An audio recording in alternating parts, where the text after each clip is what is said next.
Hello friends, welcome back. Today we'll work with the data definition language. So the exercise is working with the data definition language, data manipulation language, and data control language and key constraints. So herein we'll be seeing how to create, alter, and dropping of tables and inserting rows into a table, and use constraints while creating tables. Okay. And also we will use certain select commands to query the table.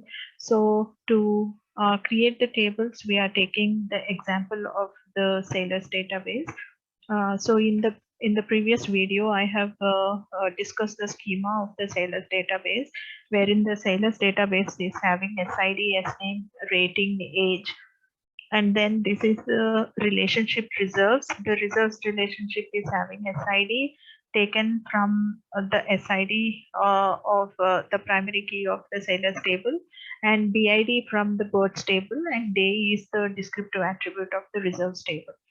And these are all the instances or the tuples or the rows or the records of the Salesforce table, and these are the records or tuples or rows of the reserves table. And so this is the boards table, wherein the fields in the boards table are BID, bname, and color.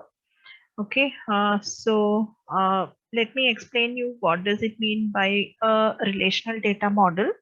Earlier, in the olden days, like they used to use older data models such as hierarchical data models and network data models. In today's world, relational data model has become more dominant because of its simple tabular representation. So you can just see that it is just having rows and columns. Relational database management system is a database management system which follows the relational data model. So the relational data model will be having rows and columns. And so herein you can see all these are the rows. Okay, so all these horizontal entities are considered to be the rows. So this is one row, this is another row, this is another row, all these things. Okay, so SID, SNAME, ratings, all these are called as attributes. Okay, so they're called as attributes.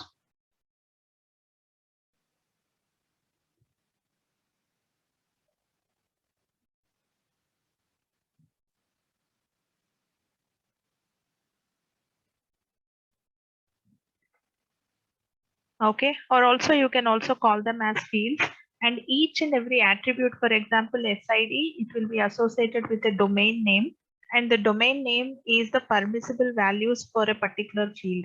For example, SID can have the domain of string, SNAME also can be have the domain of string, and rating can be of the domain real number, or it can be an integer.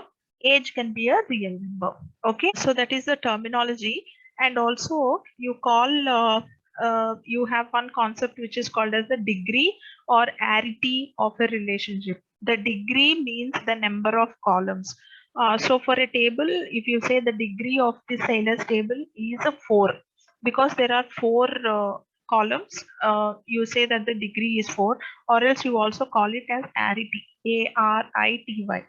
Okay, and coming to the cardinality of a relationship, cardinality of a relation instance is the number of tuples in it. So here the number of tuples are 10, so the cardinality is 10. Okay, so so arity is the number of fields. Okay, so arity is 4 and the cardinality is 10. Okay, so this is the terminology associated with the relational data model. Now we'll see what is meant by data definition language. Relational database management systems use SQL to actually query, execute queries against a database, and also retrieve information from the databases, insert data into the databases, update data in the databases, delete data from the databases, and also create databases as well as create tables. It is also used for to create stored procedures in the databases, create views in the databases. It allows you to give permissions to different database users. So all these are possible with the help of a language that RDBMS uses, which is SQL. SQL is the structured query language, and here in SQL, so we'll be using one language which is called as data definition language. This data definition language is also called as DDL. So DDL is used to create and modify the structure of the database object. So here the schema, okay, so DDL is generally used for creating the schema and all that, nothing related to the data part. Okay, so here we'll be creating the tables with the concerned fields, and we'll be in create command is used to create the tables, and alter command is used for alterations, to add columns, modify column names, and also the domains of the columns, and rename the columns and drop the columns and all that. So by using the alter command, you will be doing all that. And rename, here, rename is referring to renaming the name of the table, and here dropping the table, and truncate is used to truncate the table. And comments, so you can give comments, like there are two types of comments, multi-line and single line comments. How to give comments, all that will be defined by the data definition language. Okay, so let us go into Oracle Live SQL and create the sailors table and do alterations to the table schema and all that. Let us have a hands-on practice session now. So I'll show you how to use this create, alter, rename, drop, truncate, and comment in Oracle Live SQL. So, well, friends, this is your Oracle Live SQL platform, wherein this is your worksheet, SQL worksheet, wherein you can type in your command. So the first command that I'm using to create the table is create table name. So that's the syntax of the create command, create table name. So here the table name is sailors. So within this parentheses, I should be giving the attributes or the field's name. So the first field is SID. SID is associated with the data type. Now here I just wanted to discuss about the data types that are allowed. So the first data type that is allowed is the character type of data type. Oracle databases have three key character types. The first one is varchar2, second one is char, and the third one is glob. So varchar2 is a variable length text. For example, if the size of the text is 10, but you're giving only 2 characters in the particular column's value, then it will be allocating memory only for the 2 characters. Okay, so even if you give 10 characters, it will be allocating only memory for the 2 characters. So that is variable length text. Okay, so you need to specify an upper limit for the size of these strings. In Oracle database 11.2 and before, the maximum you can specify is 4000 bytes. From 12.1, like you can increase this length to this one, 32,767. Now coming to the second character data type, which is char. So this is fixed length strings. Like for example, if I'm mentioning 10 characters long, memory will be allocated for 10 bytes. Okay. Even if the value that you give is only 2 bytes, it will not take, it will be putting padding the rest of the spaces places with the spaces. So it will be allocating the complete 10 bytes in the memory. Okay, so that's the difference between varchar2 and char. And the third one is like glob. Like this is if you need to store text larger than the upper limit of a varchar2, then you will be using this glob. Okay, fine. So this is regarding the character data type. So this is the numeric data type. So in the numeric data types, like you have number, float, binary float, and binary double. So the first one is number. So this is the most commonly used numeric data type, and the format is number, then the precision, comma, scale. So here the precision states the number of significant figures allowed. Okay, scale determines the digits from the decimal point.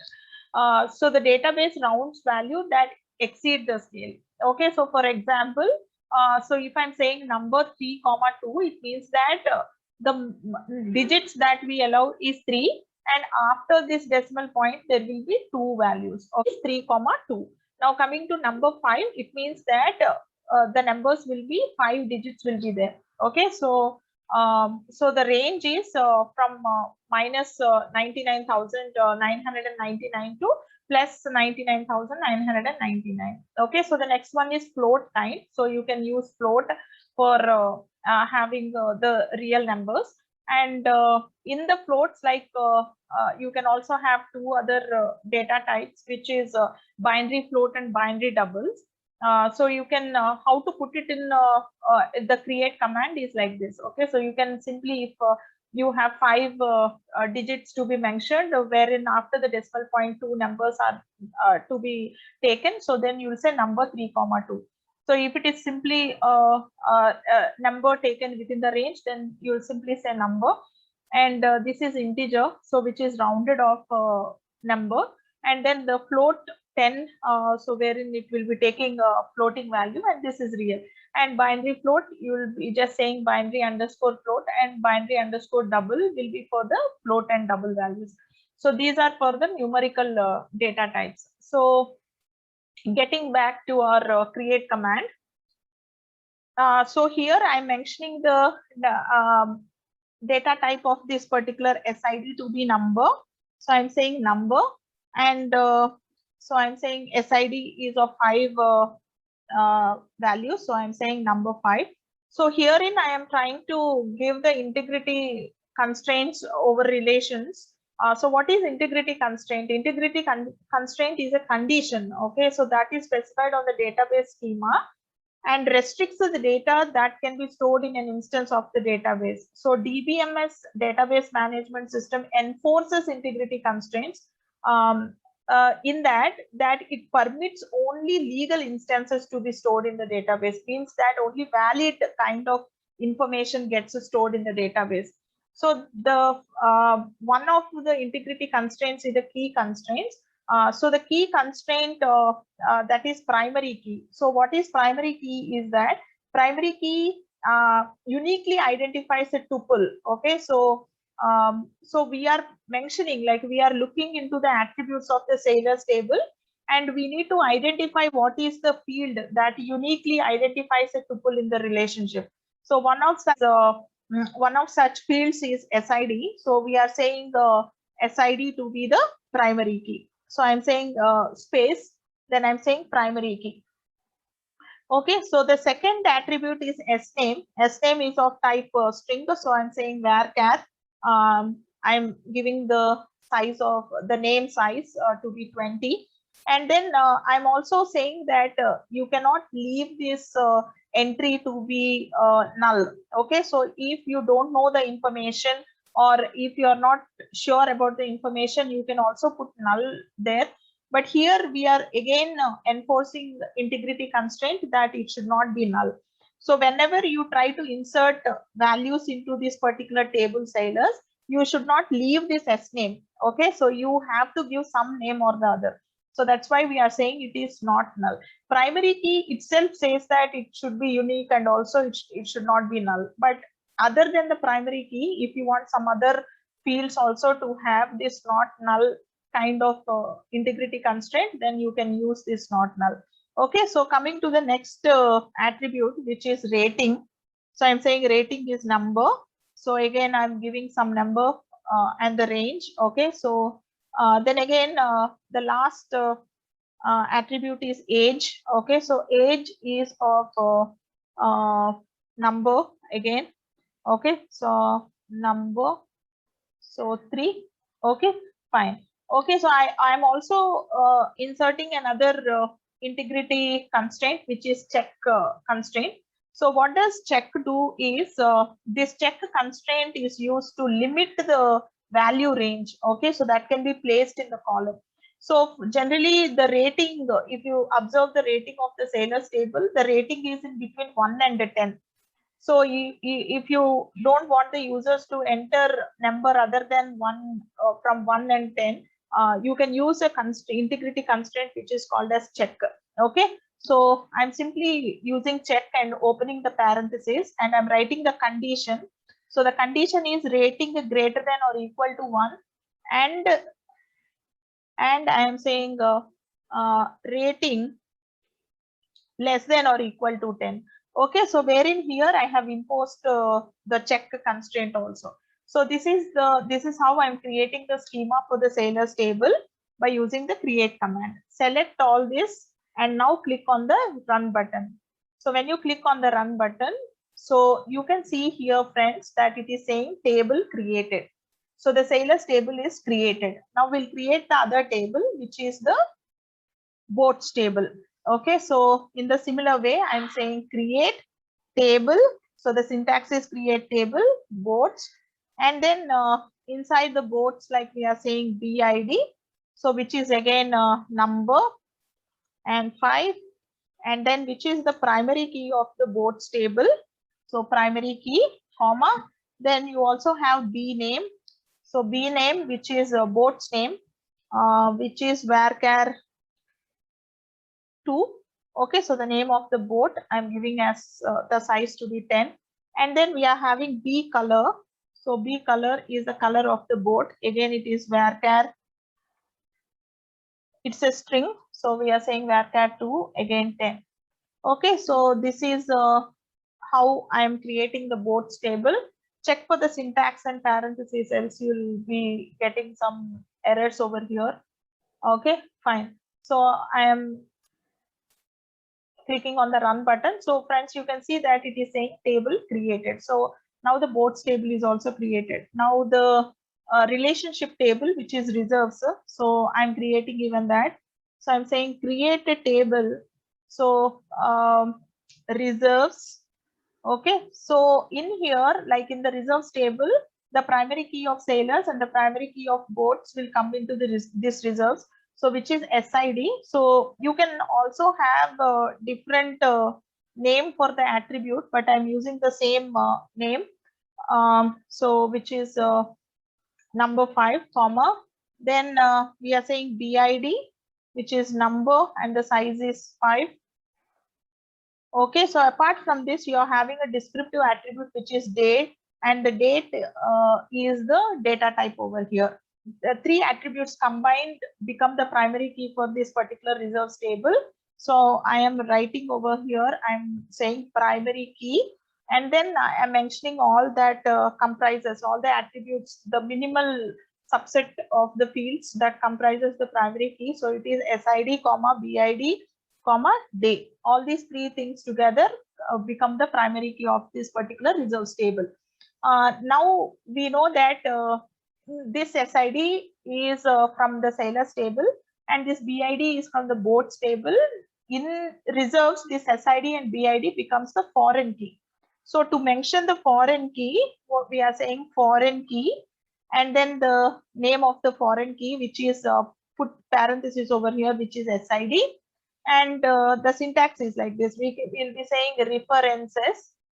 references. Okay, so from where this is referred, so it is taken from sailors table. So I'm saying foreign key, in the parenthesis I'm saying SID, references sailor. You can also write, in case if the name is different, you can also mention the attribute name over here. So the next one is foreign key, and which is BID, which is taken from, so references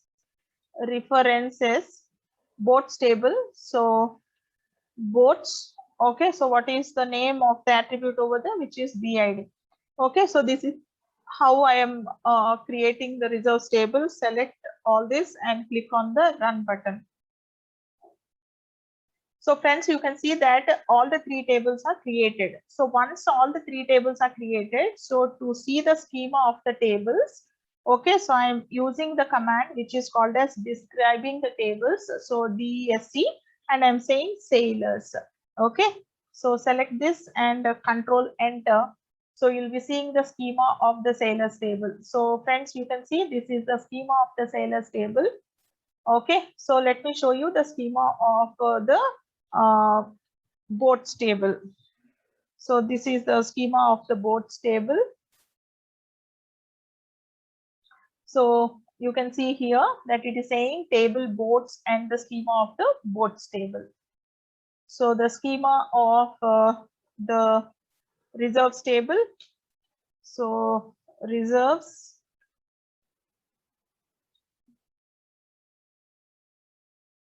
Okay, so this is the schema for the reserves table. Okay, friends. Now we'll see the other. So let us see like where these tables are. So to see that, I'm saying select a star from tab. So you'll be seeing the tables. So I'll show you the tables, whether they're, see here. So it is showing that boats is a table and these are some inbuilt tables that are necessary. So this is reserves table and you can see sailors table. Okay. So these tables are created. So they are there in the database now.